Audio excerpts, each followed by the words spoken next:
Olá, esse ano comemoramos 35 anos de existência da Sépia e cá estamos em nosso 9º episódio.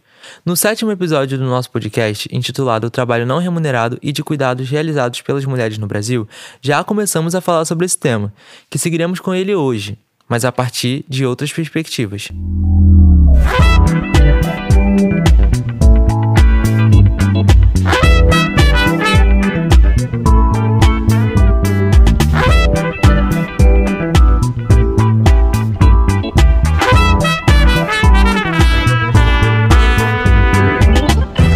Eu sou Gabriel Brandão, assistente de projetos da Sépia. Em nosso podcast anterior, falamos sobre diversidade sexual, referências e potências. Depois confere lá, curte e deixa seu comentário. É super importante para a gente ter um retorno de vocês sobre as temáticas trazidas aqui no podcast da Sépia. Você já parou para pensar quem cuida de você? Quem cozinha, limpa, organiza a casa, ajuda os avós ou as pessoas da família de mais idade, leva as crianças na escola? Quem se lembra de pagar as contas? Será que esse cuidado é dividido de forma justa? Ou é uma herança que passa de geração em geração? Hoje vamos falar sobre isso, o cuidado como herança, como divisão de trabalho e como responsabilidade coletiva. Hoje vamos falar sobre como as famílias se organizam sobre o cuidado e por que esse trabalho é tão invisível e ao mesmo tempo tão essencial. Hoje teremos aqui algumas convidadas para refletirmos conjuntamente sobre este tema tão importante e com reflexos em muitos campos das nossas vidas. Aqui no estúdio com a gente temos Regina Helena da Penha. Ela atua como cuidadora de idosos e integra o Sindicato das Trabalhadoras Domésticas do Rio de Janeiro, engajada na luta pela valorização do cuidado, na defesa dos direitos da categoria e na construção de melhores condições de trabalho. Sua trajetória reafirma o compromisso com a dignidade das pessoas idosas e o reconhecimento das trabalhadoras do cuidado. Regina acabou de participar da formação de facilitadoras, apoiada pela WLP e pelo Ministério das Mulheres. Ela também participou de uma oficina a partir do nosso projeto com o Ministério das Mulheres, no Sindicato das Trabalhadoras Domésticas. Também temos aqui em estúdio Amanda Trovão. Ela é arte educadora, poeta, ativista, licenciada em Ciências Sociais e cursando técnico em Gestão Administrativa. Coordenadora estadual do Coletivo Juntos e cofundadora do Coletivo Em Curta Distância, que promove espaços de arte, cultura e educação, como a Réu em Curta, o Paredes Criam Pontes e oficinas de poesia e grafite em escolas e outros territórios. A Amanda também esteve presente na nossa formação de facilitadoras da Sépia desse ano. E por último, mas não menos importante, temos também Mariana Basted, a Mari, coordenadora de programas da Sépia, aqui com a gente. Obrigada, muito bom estar aqui de novo com vocês. Então, é um prazer recepcionar vocês aqui no nosso podcast, meninas, e quero muito agradecer pela participação de vocês. Eu acho que é o 9º episódio, a gente está progredindo. Esse é um tema muito importante e eu acho que vai ser muito necessário ter vocês aqui com a gente. Antes da gente começar, eu queria falar que a gente fez algumas perguntas para alguns adolescentes e jovens no encontro de imersão da rede colaborativa que a Sépia faz parte, e as perguntas foram sobre esse tema, sobre esse podcast, propositalmente, e a gente vai passar para vocês ouvirem sobre o que os jovens estão achando, qual que é o olhar dos jovens, da juventude, sobre essa temática, beleza? Me chamo Amanda Cristina, tenho 18 anos e sou do Abraço Campeão. Meu nome é Marcos, tenho 30 anos, faço parte do Cultura Urbana. Meu nome é Nalanda, tenho 21 anos e sou do Cultura Urbana. Meu nome é Kaique Andrade, eu tenho 15 anos e minha organização é Abraço Campeão. Meu nome é Jordan, tenho 23 anos, estou representando a Cultura Urbana. Eu sou Bruna, tenho 23 anos, sou da ONG O Rio. Você mora com quem? Meu pai, minha mãe e meu irmão. Eu moro sozinho. Nalanda, você mora com quem? Com os meus pais, com meus irmãos também. Eu moro com a minha irmã e com a minha mãe. Eu moro sozinho. Na minha casa mesmo? Hoje eu moro com a minha irmã. Eu moro com a minha mãe, só eu e ela. E seu pai e sua mãe trabalham fora de casa? Só minha mãe, meu pai é aposentado. Você tem tarefas domésticas dentro da sua casa? Sim. Sim. Sim, na verdade, cara, eu faço tudo assim. Eu lavo, passo. A sua irmã é mais velha ou mais nova? Minha irmã é mais nova. Eu costumo levantar habitualmente às 5 da manhã. Já é costume, sério. desperto às 5, porque casa da vizinhança, que acorda todo mundo. E começo a arrumar a casa já cedo, de adiantar as coisas. Tenho, eu que faço praticamente tudo. Tu faz tudo? Pra você, o que é o trabalho do cuidado? O cuidado com a casa, né? A higiene. E ajudar a minha mãe também, né? Com as tarefas de casa.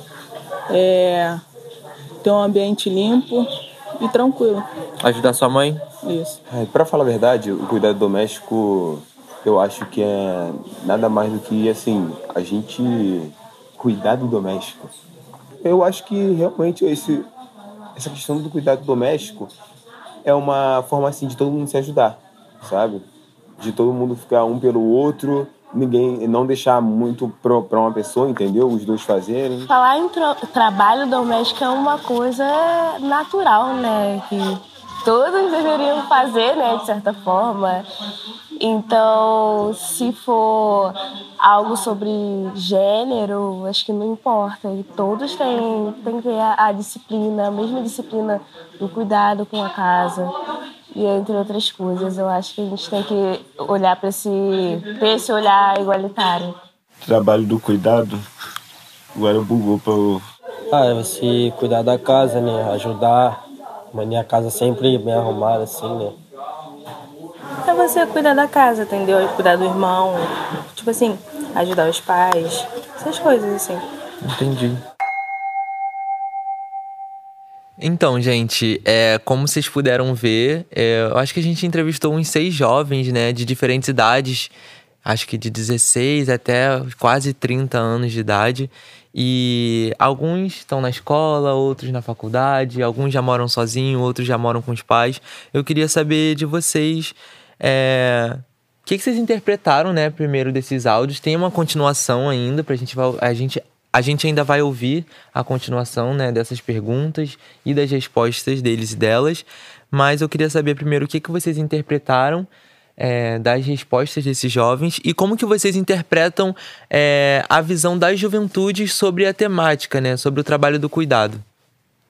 Eu acho que é bem interessante, né, ver, né, essas diferentes perspectivas que ao mesmo tempo conversam muito, né, entre esses jovens, tipo, são pessoas de diferentes idades, tem pessoas ali de 30, na casa dos 20 ali, pessoas mais jovens também, então a gente vê também essa diferença de olhar, mas que carregam coisas muito parecidas, né, como, por exemplo, o trabalho do cuidado, quando eles vão falar o que significa o trabalho do cuidado.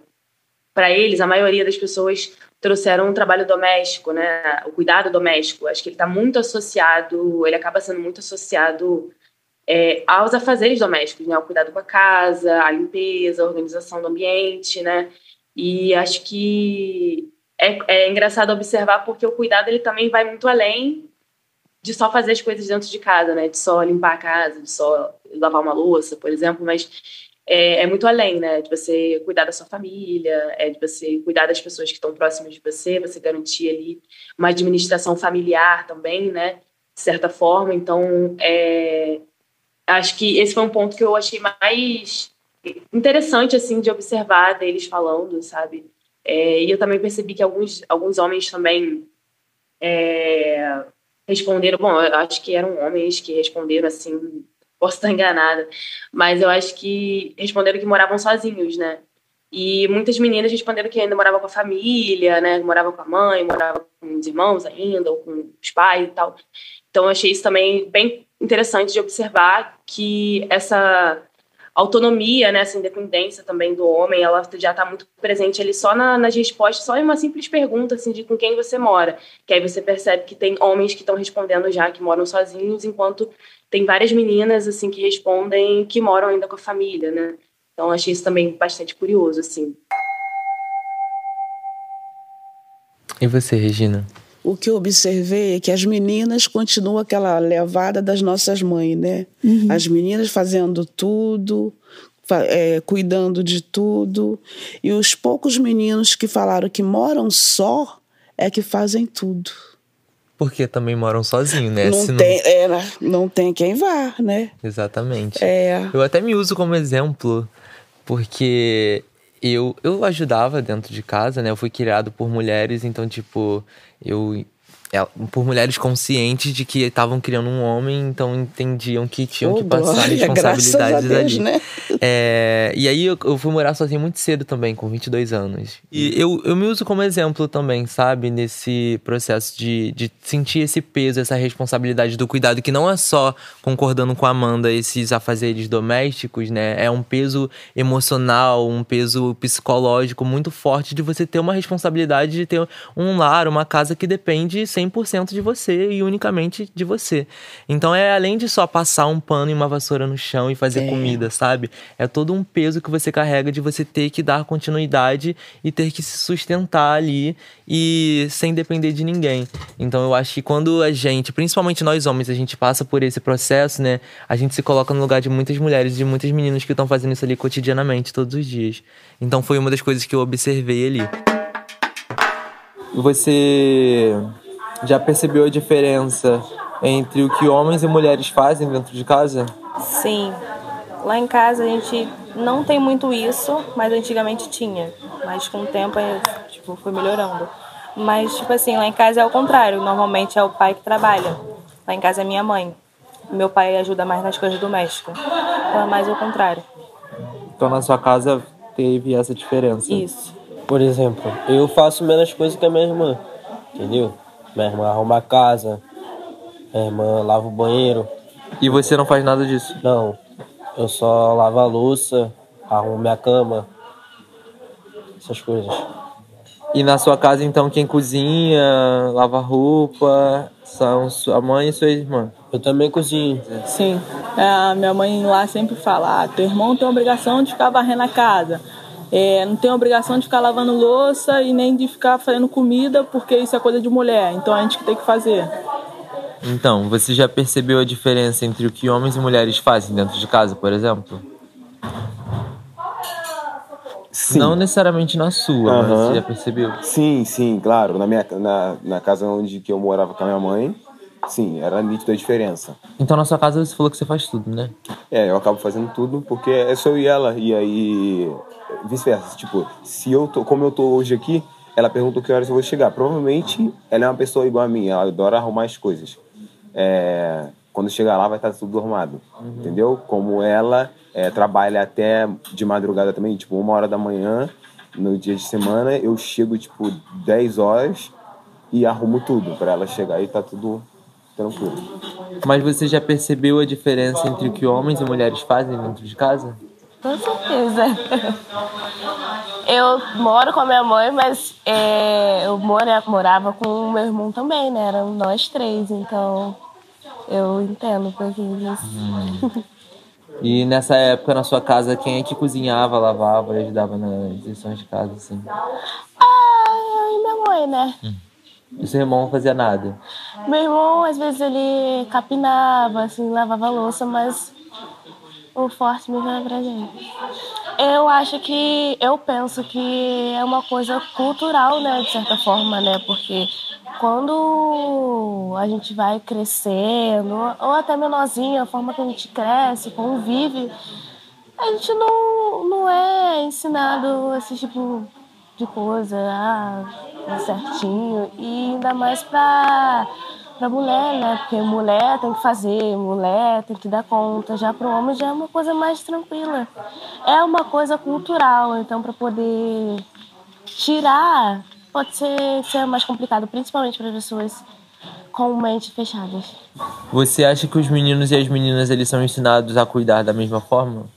Não, claro que não.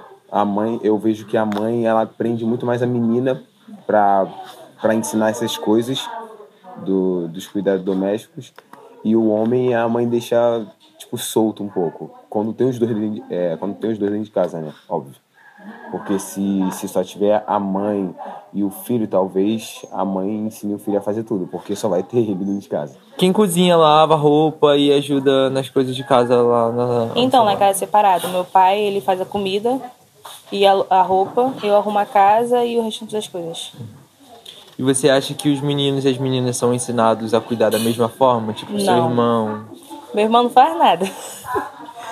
Só eu que faço, mas também porque tem 7 anos, mas eu acho que, tipo assim, isso vem de criança já. E eu vejo que meus pais não ensinam isso. Já percebeu a diferença entre o que homens e mulheres fazem dentro de casa? Ah, sim. Principalmente na minha família. Costuma ser bem aquela parada bem antiga do homem chegar em casa, querer que a casa esteja arrumada e ele simplesmente só chegar, sentar e ter tudo pronto. E na sua casa, quem cozinha, lava, passa roupa, é só você, né? Só eu. E você acha que os meninos e as meninas são ensinados da mesma forma a cuidar da casa? Não. Não são, por conta do machismo mesmo também. É o que eu falei, eu reparo muito isso na minha família, que as meninas já são, desde novas, já são ensinadas a ter que ajudar em casa a lavar prato, a botar roupa para lavar, enquanto foi o que foi falado aqui ontem, os meninos estão soltos, jogando bola, fazendo nada. E na sua casa, quem é que faz isso tudo? Então é você e sua mãe, né? Isso. Só. Você acha que os meninos e as meninas eles são ensinados a cuidar da mesma forma? Não, porque é aquilo, a sociedade já impõe, às vezes a nossa família também impõe que a gente tem que cuidar da casa, a gente tem que fazer comida. No caso das mulheres. E aí os homens têm que só limpar o quintal e pronto, fazer mais nada. Você acha que os meninos e as meninas são ensinados da mesma forma? Porque o menino normalmente cresce jogando bola, né, na rua, assim. A menina fica um pouquinho mais presa, né? Por que tu acha que isso acontece? Por que tu acha? Depende dos pais também. Por conta da criação, então. Isso que eu ia perguntar, se você acha que os meninos e as meninas são ensinados a cuidar da mesma forma. Então, não. Não, é diferente. Eu acho muito interessante, né, que essas gravações, essas entrevistas trouxeram... Quer dizer, claro, a pergunta foi direcionada, né, se meninas e meninos são ensinados da mesma maneira, né? A gente já está trazendo aí um pouco uma perspectiva de gênero para o tema. E eu acho muito curioso, né, que quando a gente pergunta, a gente mesmo, nós que também trabalhamos com esse tema, a gente pergunta para jovens, ou para alguma amiga, o seu marido ajuda em casa, o seu filho ajuda, e a gente usa esse verbo ajudar, né? E, na verdade, a gente está falando de pessoas que moram numa casa que elas não têm que ajudar, né? A gente está falando de um compartilhamento de responsabilidades, um compartilhamento de tarefas, que isso eles trazem muito aí bem nessa divisão, né, das meninas e dos meninos falando, né? E é muito interessante porque se a gente ouve aquela primeira pergunta, trabalho de cuidado, curiosamente, o questionamento, né, um fala assim, bugou, o outro, trabalho de cuidado, e por acaso são homens pensando sobre isso, né? As mulheres têm mais facilidade de conceituar o que é um trabalho de cuidado, o que é um trabalho doméstico, né, não remunerado, porque também a gente hoje não está falando também do trabalho doméstico remunerado, a gente está falando dessa jornada que sobrecarrega as mulheres dentro de casa, né? Então, eu acho isso muito interessante, e esse lugar do privado para as mulheres dentro de casa, e os homens, no máximo, quer dizer, eles começam a ir para o espaço público, porque varrer o quintal, né? Já é um certo espaço público, né? Porque dentro de casa eles não estão atuando. Achei isso muito interessante. E principalmente sobre essa herança, né? Que é passada de geração em geração. É o que eu ia perguntar para vocês. Vocês sempre viram isso? Vocês sempre sentiram isso? Esse movimento acontecendo? Eu tô ouvindo você falar, eu tô vivendo num mundo paralelo, porque no meu ambiente não é isso. Não? Não. Eduardo limpa banheiro, ajuda a fazer faxina em casa. Eduardo é um sobrinho de coração, ele tem 39. O banheiro da casa do Pedro, quem lava é o Pedro. Ele é casado, tem uma filha, né? Tem a Isis, que está com 4 anos. Fui logo assim, um apanhado no meu que povo. Bom, Regina. Rogério está com 50 anos. Eu me lembro que há mais ou menos 10 anos atrás, quem fez toda a ceia de Natal foi o Rogério. A Tatiana trabalhava na sorveteria Alex. E ela já chegou, já achou tudo pronto. Nós viemos de Teresópolis para o Rio para essa festa. Ele fez pudim, ele fez tudo. E, Regina, você acha que isso é por quê? Foi uma criação diferente deles? Criação diferente. O que você, olhando assim para os pais deles, o que você vê isso que eu falei, em que mundo que eu vivi, o que eu tô vendo agora? Porque lá em casa, no dia 30 de março de 2015, meus 2 sobrinhos, Juan foi para Dubai Júnior foi para os Estados Unidos e eu vim morar em Jacarepaguá.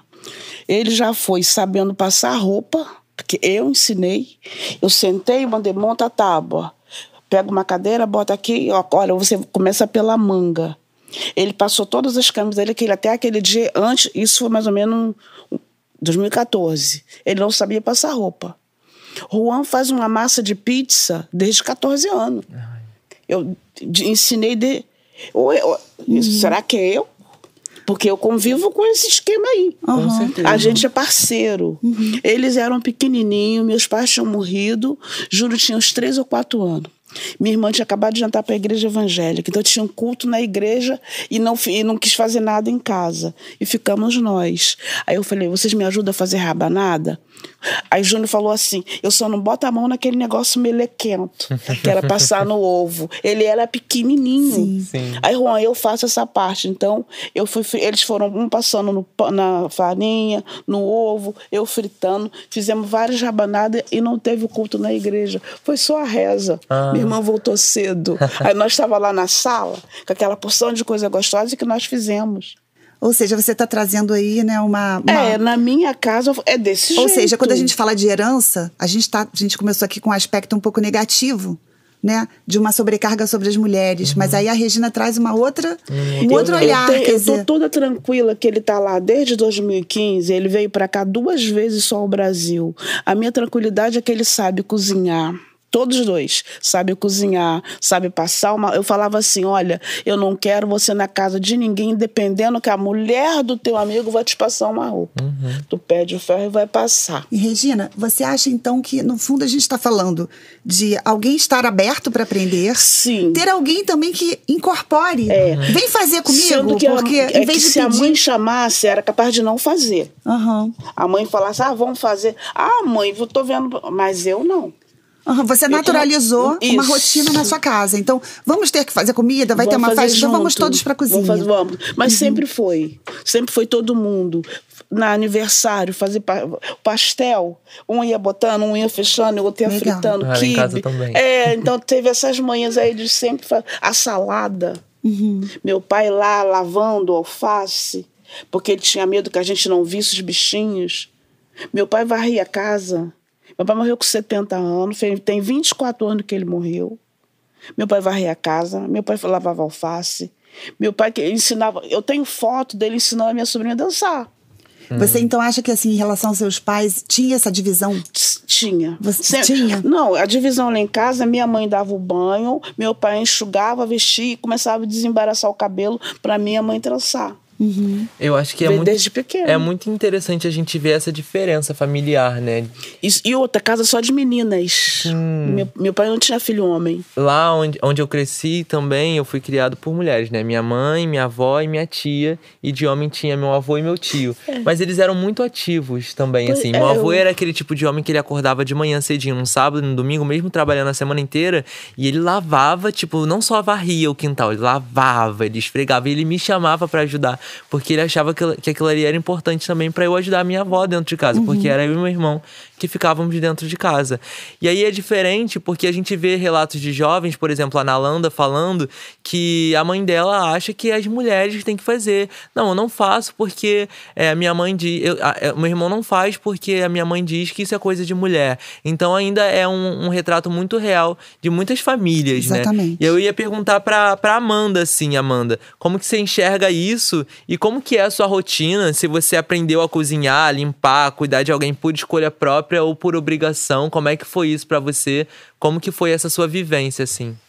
A minha vivência já foi totalmente oposta. Eu achei até bem curioso, assim, achei legal, né? E ver que existem famílias que têm uma outra dinâmica também, né? E a minha família é uma família extremamente tradicional, criada no interior do Rio de Janeiro, né? Todo mundo cresceu no interior do Rio de Janeiro. E eu digo interior mesmo, assim, bem interiorzão, região serrana. E vem dessa lógica de mulheres fazem tudo dentro de casa, o homem está restrito ao trabalho fora de casa, né? Ao espaço público, né? Então, é uma família de origem agrária, então os homens saíam para trabalhar na roça, para ajudar o meu avô, E a minha avó, ela tinha todo o trabalho também de trabalhar, porque minha avó também sempre trabalhou na roça, sempre ajudou de alguma forma também o meu avô, mas todo o trabalho doméstico, de cuidado da casa, era minha avó que fazia e as minhas tias, né? A minha família, eu tenho 7 tios e a minha mãe, então são 8 filhos no total que a minha avó teve.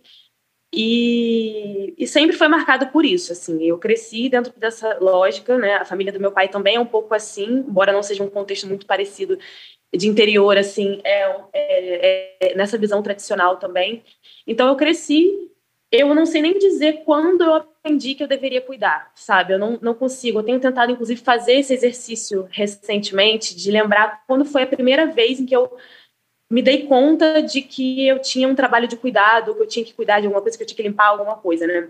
Porque isso está muito atrelada a toda a minha vivência, toda a minha experiência de socialização, assim, desde criança, né? Então, eu sempre vi muito isso, né? Tipo, a minha família, por exemplo, a minha avó botava comida pro meu avô. Meu avô já é falecido, mas a minha avó botava comida pro meu avô. E essa prática, ela ainda é reproduzida, né? Um pouco dentro da família, embora é meio contraditório, porque as mulheres da minha família são muito mais ativas e muito mais independentes do que os homens, né, do que os meus tios. Elas também são maioria, são 5 homens, são 5 mulheres e 3 homens. E eu percebo muito isso, assim, que ao mesmo tempo que elas também querem ter uma certa independência, trabalhar e tal, ainda tem esse tipo de hábito, né? De colocar comida para o marido, de fazer todo o trabalho doméstico, de administrar toda a casa, de entender isso como um papel natural da mulher. E, assim, a minha família também é evangélica, por isso que eu achei muito interessante também quando a Regiane trouxe, né? Porque toda a justificativa que eu escutei para que eu fizesse todo o trabalho doméstico e tal, é porque isso era o trabalho da mulher. A mulher é a pilastra da casa, como minha mãe diz, né? É a coluna da casa, é ela que vai fazer com que a casa se mantenha em pé, né? Então, é uma lógica que é trazida muito das igrejas que a gente frequentou e tudo mais. E eu fui aprendendo isso de uma forma muito natural mesmo, assim, né? Conforme foi passando o meu tempo, fui crescendo. E eu acho que isso é uma coisa interessante também, porque acho que nós, mulheres, né, que vivemos dentro dessa lógica, assim, a gente aprende a partir do momento que a gente ganha uma boneca, né? Que a gente não é permitido que a gente brinque com os carrinhos, ou com os bonecos que são super-heróis, ou outras coisas assim. E eu lembro que quando eu era criança, eu sempre pensava nisso, porque eu queria brincar de carrinho também, porque eu achava legal ter um caminhão também, sabe? Mas eu nunca ganhava esse tipo de brinquedo, eu só ganhava os brinquedos referentes a cuidado de casa. Então eu tinha aquele fogãozinho, eu tinha várias bonecas de cuidado, né? Bonequinha bebê, e isso você vai aprendendo e vai sendo naturalizado em você. E depois que meu pai se separou da minha mãe, né? Eu tinha uns 16 anos, mais ou menos, e eu acabei morando com meu pai por uma questão também, inclusive, de questões de gênero também, porque a minha mãe, ela se separou do meu pai, ela não tinha condição de morar comigo, né? Então eu tive que morar com meu pai. E a partir dali eu comecei a viver ainda mais essa jornada de cuidado da casa. Eu já cuidava da casa desde sempre, porque os meus pais trabalhavam, então minha mãe sempre falava que eu tinha que limpar a casa, que eu tinha que lavar a louça e tal. E todo dia eu chegava da escola, eu tinha que passar pano na casa toda, eu tinha que lavar louça, né, preparar, assim, não preparava minha própria comida, mas esquentava a minha comida. Então, eu tinha toda essa lista, né, de responsabilidades e eu executava todo dia a mesma coisa. E aí, quando os meus pais se separam, eu começo a ter ainda mais tarefas domésticas e principalmente de administração da casa, como, por exemplo, anotar o que precisava comprar no mercado, fazer a compra do mercado, porque o meu pai me direcionava todas essas tarefas por entender que isso era um papel de mulher, já que a minha mãe fazia isso, então eu deveria fazer isso, né? E sempre nessa lógica de, o homem trabalha, então logo ele não precisa fazer nada porque ele é o provedor da família, é ele que vai colocar o dinheiro na mesa, que vai pagar as contas, então a mulher, ela precisa fazer esse serviço. Como eu ainda não trabalhava, eu era só uma adolescente, aí tinha essa justificativa de eu ter que fazer tudo isso. E hoje eu percebo que era um trabalho muito além do que eu deveria estar fazendo, né, para minha idade, assim, mas eu tinha inúmeras responsabilidades, né, e eu percebo também até na minha convivência com outras meninas, né, que eu sou filha única, mas pessoas que têm irmãos, assim, eu já vi muito esses mesmos relatos de meninas que, independentes, são mais velhas ou são mais novas, que percebem que os irmãos não fazem nada, ou fazem um pouquinho coisa ou outra, e elas são sempre cobradas a fazer muitas coisas dentro de casa, e muitas das vezes a mãe briga com elas porque elas não estão fazendo nada, ou que isso é o papel delas, e elas têm que meio que cuidar delas e do irmão, sabe? É um pouco assim, essa é a minha vivência, sabe? Vivi muito essa experiência. Os dados da Pesquisa Nacional por Amostra de Domicílios PNAD Contínua, Trabalho de Crianças e Adolescentes 2024, divulgados na semana passada, mostram que o trabalho doméstico e de cuidado é uma experiência comum e quase obrigatória para crianças e adolescentes, mas não de forma igualitária entre meninos e meninas. Mais da metade das pessoas de 5 a 17 anos, ou seja, 20,5 milhões, realizavam tarefas domésticas ou cuidavam de outras pessoas. Esse percentual sobe para 74% entre 16 e 17 anos de idade. Com uma lente de gênero, né, Gabriel, esses números vão revelar uma sobrecarga desigual. Estudos anteriores do próprio IBGE mostram que meninas dedicam mais horas aos afazeres domésticos que meninos. E para além disso, a adolescência é um momento crucial, porque é onde e quando elas assumem maior responsabilidade pelo cuidado, muitas vezes acumulando estudo, tarefas de casa e, em alguns casos, trabalho remunerado. Entre os que trabalham fora, 74% continuam fazendo tarefas domésticas, o que reforça essa ideia de que essas atividades são impostas como um dever feminino ou familiar, não importando a carga de trabalho extra. A dedicação de horas significativas, em alguns casos mais de 15 horas semanais, pode reduzir o tempo disponível para estudo e lazer, prejudicando o rendimento escolar e o desenvolvimento pessoal dessas meninas. Esse cenário contribui para perpetuar a desigualdade de gênero no mercado de trabalho, já que meninas são treinadas desde cedo para assumir essas responsabilidades de cuidado, enquanto os meninos são mais liberados para atividades externas e educação formal. E também, quando os meninos cuidam dos irmãos ou familiares, isso é frequentemente visto como treino, né? Pra vida adulta, falando que é pra amadurecer, enfim. Reforçando esses estereótipos de gênero que associam a feminilidade ao cuidado. A ausência de políticas públicas de apoio ao cuidado, e aí a gente está falando de creches em tempo integral, né, e com qualidade, escolas também de tempo integral, onde né, as crianças possam ficar, né, sendo alimentadas, chegando cedo e um tempo antes da mãe poder entrar no trabalho, porque são essas mães que levam essas crianças para as creches e escolas, então é importante que elas consigam chegar lá, deixar seus filhos, voltar para o trabalho, sair do trabalho, pegar um transporte e pegar os seus filhos. Então, a gente está falando de tempo integral e de qualidade, né? Então, a ausência dessas políticas e esses programas de apoio a famílias vulneráveis faz com que esse trabalho seja delegado a crianças e adolescentes. E aí a gente vê, né, pelos dados, especialmente meninas. Não, e é interessante, né, Amanda, que você está dizendo assim, a conceituação, a compreensão do que é trabalho, né? Quer dizer, todo o que você está dizendo, né, do trabalho, esse trabalho dentro de casa, trabalho doméstico, ele não é entendido como trabalho porque ele não primeiro que ele não é formalizado. Ele não é formalizado, ele não é pago, né? Isso. Então aquilo é como se não fosse um trabalho, ele não é entendido como trabalho, né? Ele é naturalizado.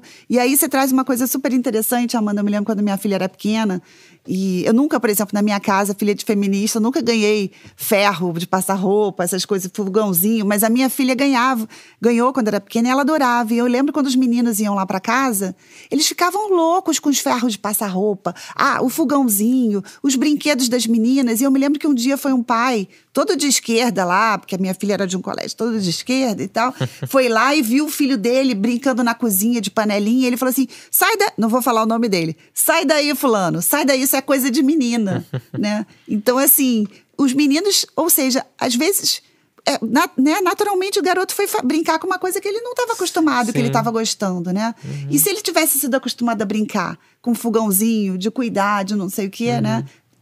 Será que seria diferente a postura dele? Eu acho que sim. Lá em casa, com a minha irmãzinha de 3 anos, eu tento construir isso aos poucos, né? Porque eu não sou o pai nem a mãe dela, então eu tem um limite ali de onde eu posso me intrometer. Mas eu sempre tento trazer pro lado mais positivo. Que é beleza, ela tá aprendendo ali, em algum momento aquilo ali vai ser importante pra vida dela, mas não vamos fazer com que seja só isso, sabe? Que aquele brinquedo ali vire um hábito, uma construção de uma vivência ali rotineira. De uma coisa só, né? De uma coisa só, que tipo, você tá aprendendo isso aqui pra você fazer comida depois. Então a minha irmã, por exemplo, ela fica com a minha tia, né? Enquanto minha mãe voltou a trabalhar agora. E ela, quando minha tia tá fazendo bolo, ela ama, porque ela gosta muito de ver. Ela é muito imperativa, assim. Então ela gosta muito de ver as pessoas produzindo coisas, lavando louça. Minha mãe tá na cozinha fazendo comida, aí ela sobe no banquinho e quer ficar do lado da minha mãe. Era assim também quando era pequena. E aí eu acho isso legal, porque eu acho que assim ela vai se desenvolvendo, mas eu não quero que isso vire uma responsabilidade. Eu sempre converso sobre isso com a minha mãe. Ela não tá crescendo pra aprender a fazer aquilo ali pra alguém. Ela pode estar aprendendo a fazer aquilo ali pra ela mesma. Exatamente. Entendeu? E eu acho que a Amanda traz uma outra coisa muito importante, que é a religião, né? Eu fui criado também em um ambiente cristão, e como que a religião, ela impacta no papel em que a gente se enxerga na sociedade, enquanto homem e enquanto mulher, né? Porque tem isso de que, tipo assim, a mulher, na Bíblia diz, né? É submissa ao homem. E aí essa submissão isso não serve pra minha mãe. Até que ponto vai essa submissão, né? A minha mãe matava o porco, que meu pai que fazia linguiça, que cortava, que limpava. Pra vocês terem ideia, eu tenho 65 anos. Quem matava o porco com machado era a minha mãe. Ai. Pra vocês verem tempo. E meu pai que chichava tudo, abria, limpa, fazia linguiça, fazia torresmo, fazia tudo. Era o meu pai. Ele não matava. E ela matava. Não, eu ia só comentar que a minha família, ela também tinha muito isso, tipo, das mulheres ter esse papel, tipo, se tiver que matar algum bicho, matava. Minha avó, ela é muito correria. Só que, ainda assim, era muito naturalizado, tipo, ela trabalhar na roça, fazendo coisas que, às vezes, meu avô fazia também. E minha avó até perdeu uma gravidez, inclusive, por conta disso. Mas, ainda assim, ela tinha que botar comida pro meu avô, lavar a roupa do meu avô e fazer tudo. Tipo, meu avô chegava em casa, não fazia mais nada, sabe? Minha avó, não, ela tinha que ajudar ele na roça e ainda fazer as coisas dentro de casa. E aí, depois, obviamente, isso vai sendo passado para as irmãs, para as filhas, né? Para que elas cuidem dos irmãos, assim, né? É muito interessante, né? Que é uma vivência um pouco próxima, mas, ao mesmo tempo, tem uma diferença muito contrastante. Assim, né? E outra coisa que eu me lembro, que de manhã, meu pai ia para trabalhar. Quem fazia o café da manhã era o meu pai. Levava café na cama para mim e levava o café da minha mãe. Ai, que gracinha. Então, e nós éramos em 3, quer dizer, eu devia ter entre 5 e 6 anos. Olha. Eu não era muito grande, porque a minha diferença para minha irmã mais nova é de 9 anos. E como nós éramos em 3, então eu devia ter uns 5 para 6. Não tinha ela ainda. Eu sempre adorei meu pai levar. O dia que ele não levava café, eu dizia, mãe, cadê pai? Já foi trabalhar. Ele não trouxe o meu café. Que bonitinho. Eu tinha um chamego com meu pai, então o café da manhã ele que dava. E aí agora a gente ouve Vamos ouvir o bloco 2 agora? A gente vai ouvir mais um pouquinho do que os jovens falaram. Você acha que a sua geração tem esse olhar de cuidado melhor ou pior do que a geração do teu pai e da tua mãe? Melhor. E eles viram isso se formando, né? Eles crescendo e acho que vai fazer diferença, né? Acho que a geração dos meus pais. Cara, em relação à casa... Não, é a gente mesmo. É a gente mesmo. Porque nos meus pais, não muito. E sobre essa divisão de tarefas? Você acha que é a sua geração ou a geração dos seus pais fazem melhor? Cara, a gente tá fazendo mais do que os próprios pais em si. Porque tem muito... Não na minha casa, mas tipo assim, eu vejo amigos meus que os pais não fazem nada. Entendeu? Então deixam tudo na sobrecarga dos filhos. Eu acho que agora ainda existe, mas eu acho que cuida um pouco mais. Não, essa geração de agora. A geração do meu pai continua com o mesmo pensamento. Eu acho que essa geração de hoje... eu acho que ela vai ter um olhar melhor. Entendeu? A gente está construindo isso. É uma questão de construção mesmo, sabe? Com o tempo. Eles vão ter um olhar melhor. Já tem, na minha opinião, mas vão ter um olhar muito melhor daqui a um tempo. Melhor.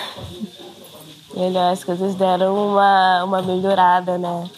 Agora eu acho que as mulheres se propõem, podem, conseguem se posicionar. Eu queria perguntar como que vocês estão sentindo essa geração, assim?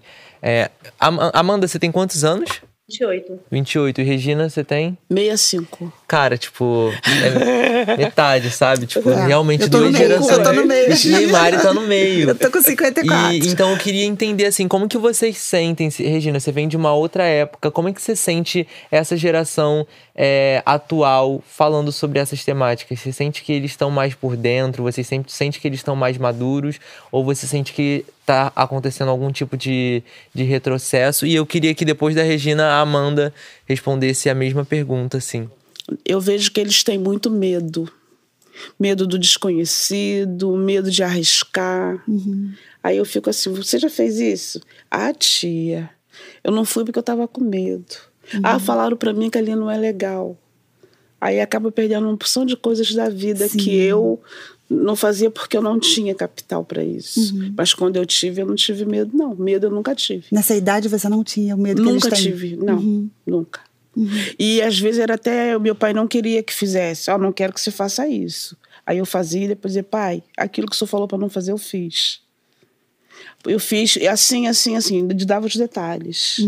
Ele mas cuidado. Eu digo, não, mas eu tenho cuidado. Eu fiz do jeito que o senhor ensinou. Por exemplo, frequentar certos lugares, né? Barzinho, casa de samba, eu sempre gostei. E meu pai proibia. Eu ia e depois dizia. E a gente tinha um horário de ônibus. Eu tinha que pegar ônibus de 10 horas para voltar para casa. E às vezes a gente não pegava.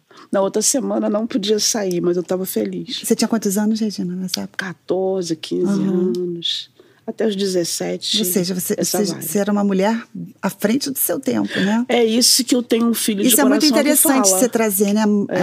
O medo, né? O medo. Não, nunca tive medo. Pois é, porque acho que as mulheres também são criadas com muito mais medos, né? Do que os homens, né? Eu sou uma mulher que nunca tive medo. E eu acho que isso impactou na criação até dos seus filhos e por isso eu não tenho filhos. Sobrinhos. É sobrinhos. Desculpa.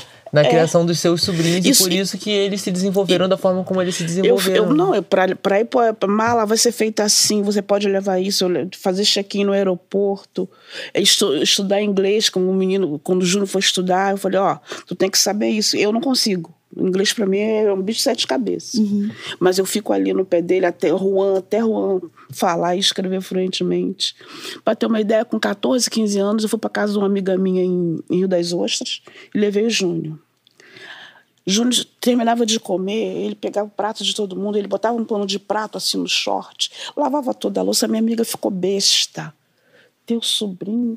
Mas natural, não era uma coisa que eu tinha que pedir. Sim. Era natural. Porque, no fundo, eles experienciaram isso, né? Isso. A gente você fala de, vamos fazer pastel, vamos fazer. Né? Eu acho que isso também faz uma diferença. Limpar a casa, limpar tudo, para depois a gente limpava tudo, depois botava colchão e ia ver filme. Lembra dos filmes na locadora? Pegava aquela porção de filme e assistir. Eu acho que o Gabriel traz uma coisa interessante, né? Porque não é aprender para você fazer pro teu marido, fazer para algum homem na sua casa. É você aprender para você ter autonomia, né? Você saber fazer, você ter independência, não depender de ninguém, né? O problema é que se ensina isso para as meninas, para elas continuarem pro outro, né? Fazendo. E eu acho muito interessante quando a gente pensa nisso,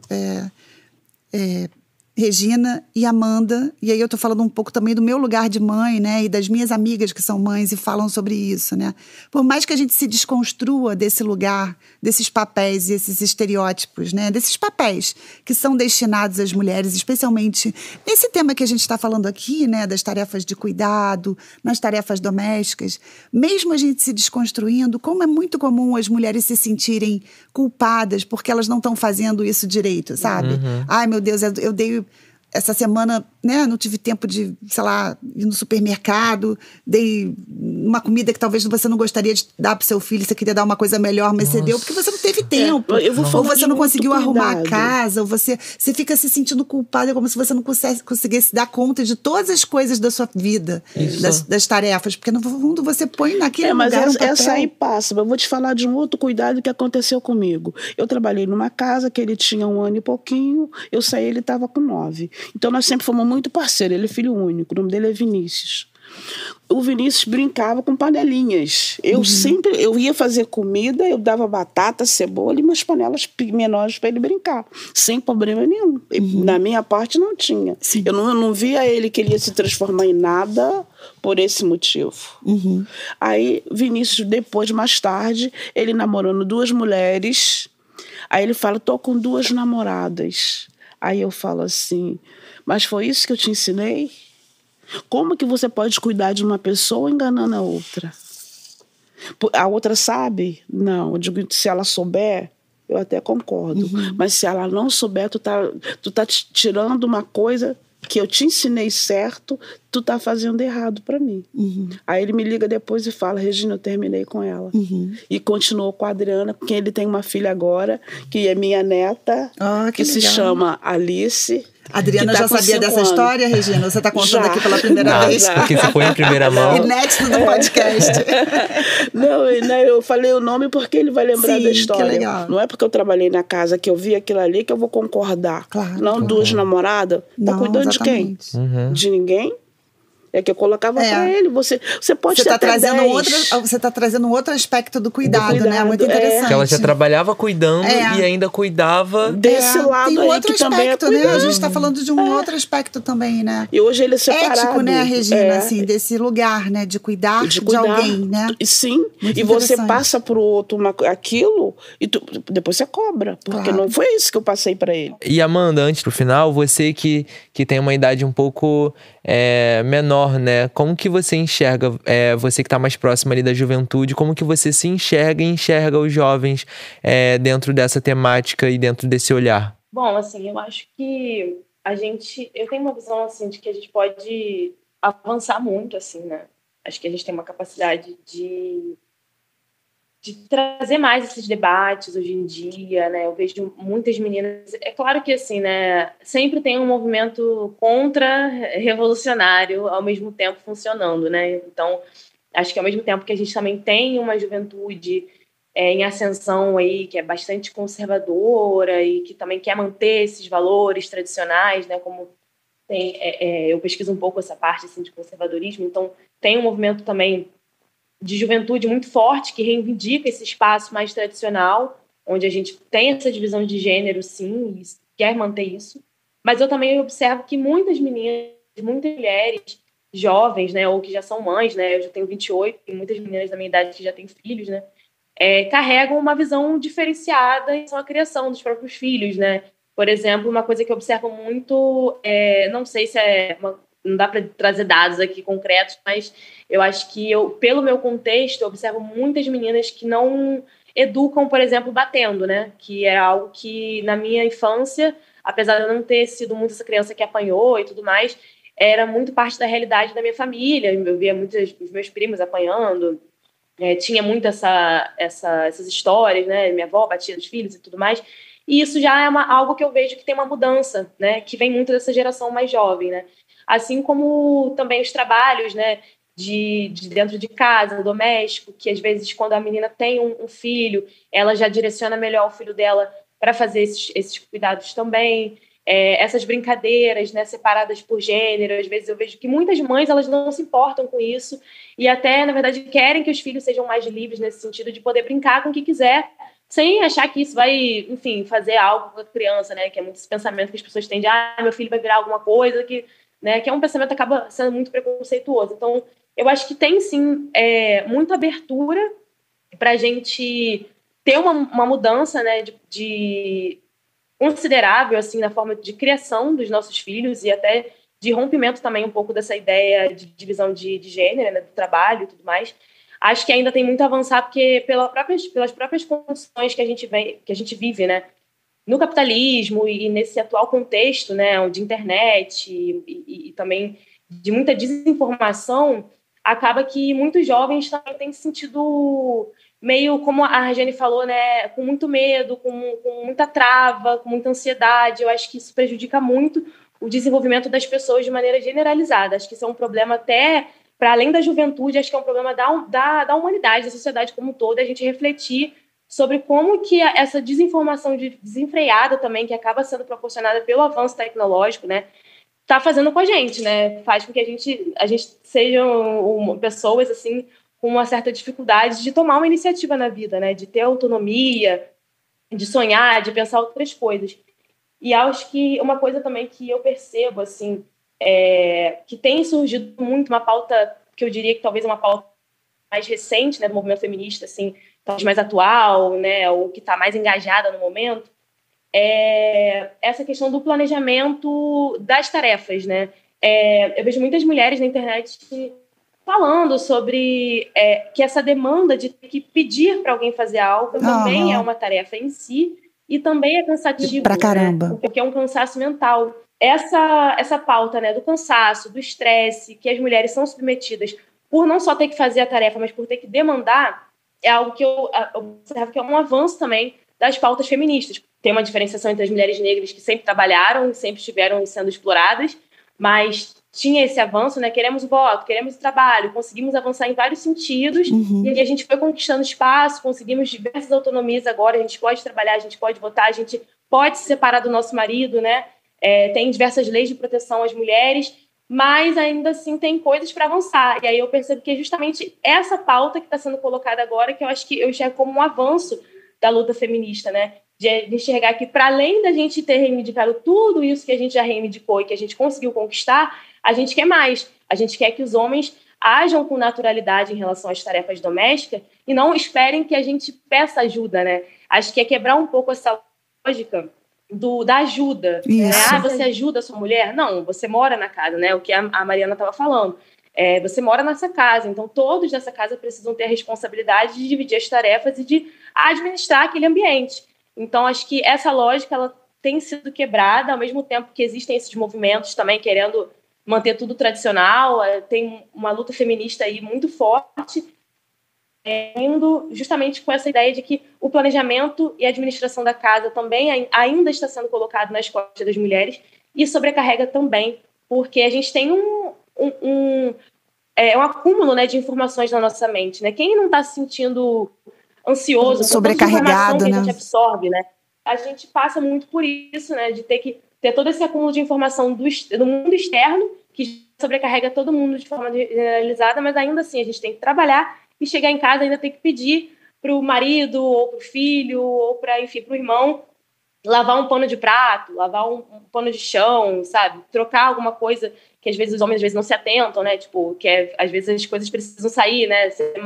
Ter uma manutenção ali, trocar a toalha de rosto, trocar a toalha, essas coisas assim que são, às vezes ainda são muito destinadas às mulheres, né? Acaba que o nosso olhar, por a gente desde criança já sermos, né, colocadas nesse ambiente de a gente tem que olhar para casa, prestar atenção nesses detalhes e tal, a gente já observa com um olhar muito mais atento, a gente é muito mais proativa nesse sentido. E os homens não, eles já são um pouco mais devagar. Então, acho que a gente tem avançado, acho que tem muita abertura, né? E, bom, eu tenho uma visão bastante otimista, assim, né? Acho que é uma situação muito complexa que a gente está vivenciando agora, mas acho que tem muita abertura, assim, a partir da nossa geração, no próprio cuidado que a gente vai ter com os nossos filhos, né?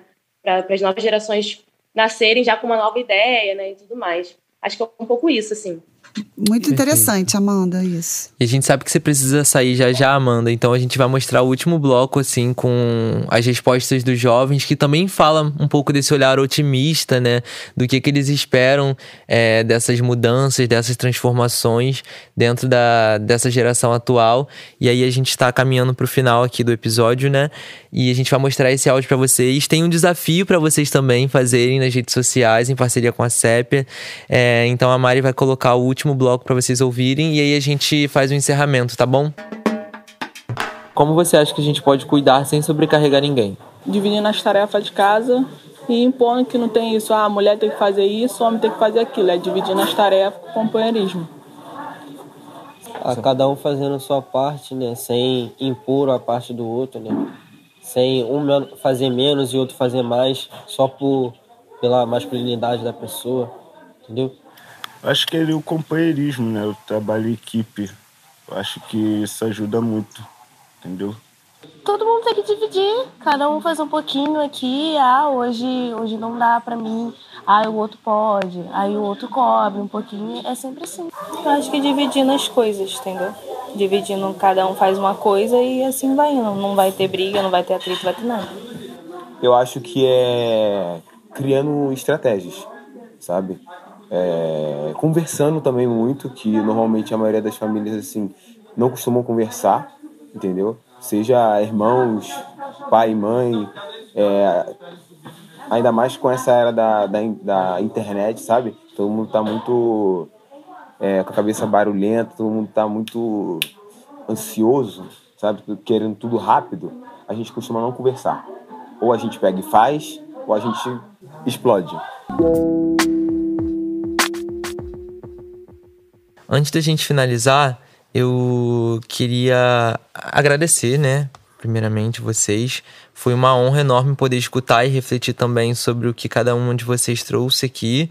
E queria muito agradecer a participação da Amanda, mesmo que pelo Zoom, e da Regina aqui presencialmente com a gente, Mari, que já é de casa. Eu queria, né, dar continuidade a esse assunto nas nossas redes, porque o podcast vai sair, a gente vai fazer as publicações, mas eu queria que a gente interagisse mais. Não sei como vocês são nas redes sociais, mas a gente tem uns desafios aqui, né, que é primeiramente durante a semana a gente observar, fazer mais esse olhar interno mesmo do que a gente está fazendo no nosso cotidiano, no nosso dia a dia, se a gente está com uma sobrecarga demais, se a gente não mora sozinho, se a gente compartilhar isso com a pessoa que a gente divide o ambiente, né, e ver o que cada um tá fazendo na sua casa.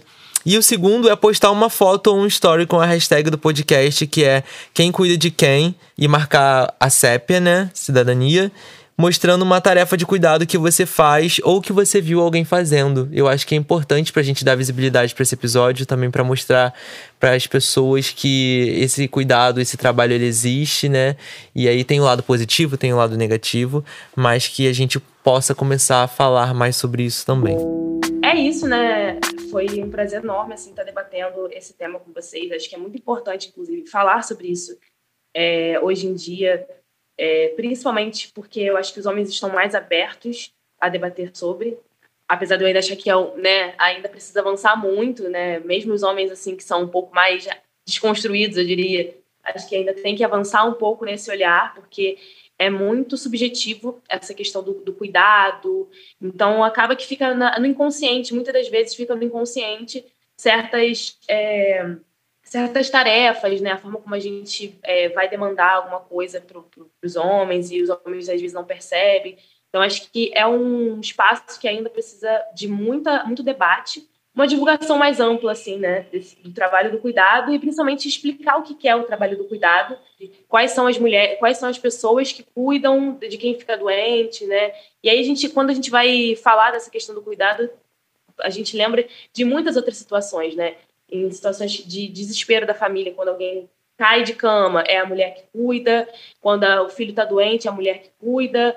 E, enfim, quando acontece qualquer coisa, são as mulheres que tomam a frente, geralmente, para poder cuidar, e a gente não vê essa mesma iniciativa dos homens, né?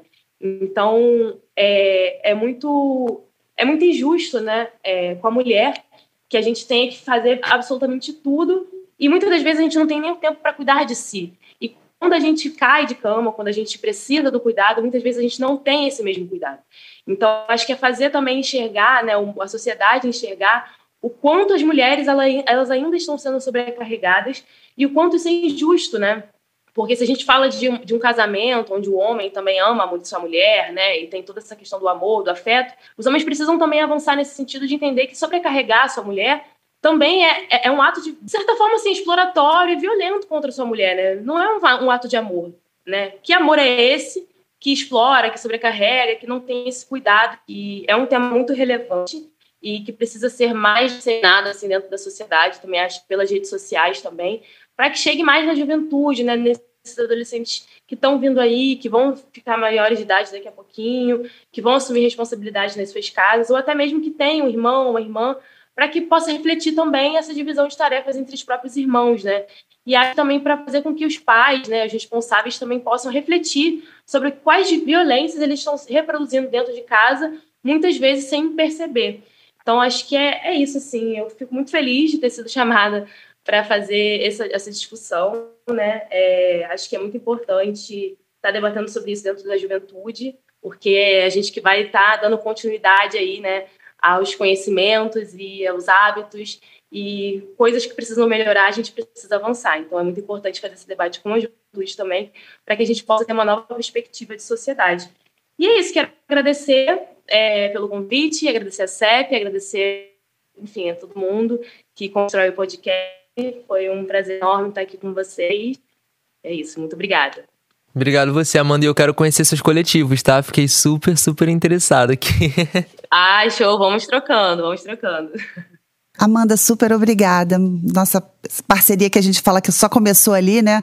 Só começou ali na formação, a nossa parceria e nossa formação continuada, né? Como mulheres feministas, antirracistas na militância. Brigadão, tá? Tamo junto. Obrigada, gente. Tchau, tchau. Beijo, querida. Obrigada. Beijo. A vida é uma parceria, a vida é divisão. E eu sempre que eu tô com alguém, eu quero um parceiro do meu lado. Aí você falou assim, tem que pedir ajuda. Eu sou boa nisso. Muito boa. Que bom.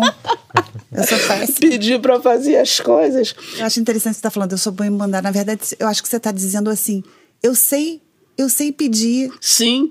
Para alguém compartilhar as coisas que eu não estou dando conta de fazer sozinha. No fundo é isso. Né? Então eu sei pedir ajuda. Então sua mensagem para os jovens agora, Regina, qual seria assim para essa juventude? Coragem. Não ter medo de nada. Não ter... O medo atrasa tudo. Mas tem que ter uma responsabilidade também, né? E uma coisa de preservar sua segurança também, né? Porque... Mas aí é loucura. Tô falando não ter medo de ter coragem, não ter medo de enfrentar. Tem que ver para onde vai dar. Qualquer coisa que te prejudique já não é medo, é loucura. Já saiu do padrão. Então tá, então acho que vamos dar uma palavra final aqui para fechar esse desafio que você propõe aí, né? Da gente pensar nas nossas tarefas diárias e quem não mora sozinho, quem mora com outras pessoas, observar, né? Como isso é feito, como é que a gente pode mudar isso, né? Porque acho que tem muitas pessoas que talvez não tenham a percepção, porque são tão naturalizados no dia a dia, né? Então vamos tentar pensar sobre isso e ver como é que a gente pode mudar, né? Como é que a gente pode mudar e como é que a gente pode, de alguma maneira, influenciar as próximas gerações que já estão se apresentando diferentes, né? Mas pra gente não cometer os mesmos erros. Não cometer os mesmos erros e poder isso também, né? Saber ter essa consciência de que pedir para compartilhar não é fraqueza, né? Não é o nosso lugar de mulher carregar tudo isso, né? A gente quer esse compartilhamento, mas às vezes é importante saber também verbalizar o desconforto com esse lugar, né? E principalmente saber dosar isso, né? Isso. Então, vou mais uma vez agradecer pela participação. Eu que agradeço. E esse foi o podcast da Sépia, com o apoio do Ministério das Mulheres. Não deixem de escutar os outros episódios dos podcasts da Sépia. Tchau, pessoal! Usa isso, gostei.